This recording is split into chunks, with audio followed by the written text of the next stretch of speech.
Jesus. And by the time 5, 6, 7 years rolls around, you're beginning to question, should I have done this at all? And that's where they were at. And a man named Daniel Savala, who has just an incredible legacy following Jesus. A man who has seen God move in incredible ways. He's actually never been married, but he's so intimate with Jesus. When guys go to his house, they can literally tangibly feel the presence of God manifested more powerfully than they've ever felt, just because of how closely this man walks with God. This man, Daniel, somehow met Eli and said, Eli, even though Daniel, is much, much, much older, Daniel said, Eli, I will submit to you. I will honor you. I will serve under you. Eli was nobody. And this great man of God came and submitted himself to Eli's leadership. And that was a catalyst for Sam Houston changing. You want to know a second catalyst? A group of guys began to get hold of some of these convictions for the first time. They began to learn things like honoring others. And so they started practicing them. They learned that prayer is necessary. They started meeting together to pray in a dorm room.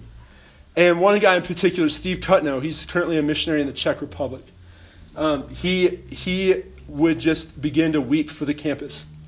Duncan Chance told me the reason why Chi Alpha is the way it is at Sam Houston is because of the tears of Steve Kutno.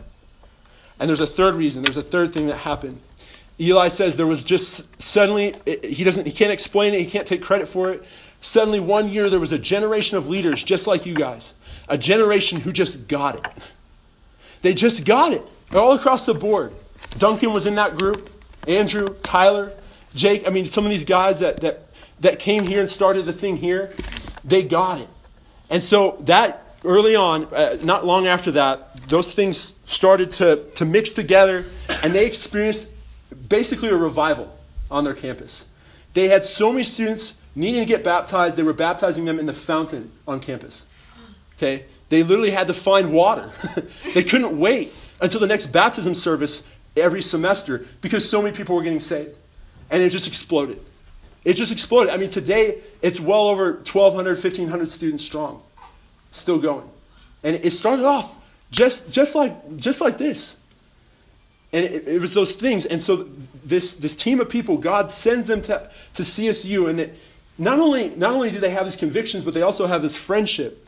This incredible bond with one another that's been forged over 10, 15 years. Andrew and Duncan knew each other since kindergarten. and they come here to CSU to give us that.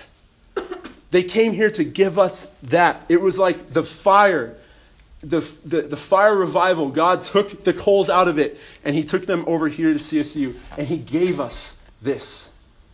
And when I began to understand that, I began to buy in. So let me tell you, it's so important, guys, that we tell our narrative.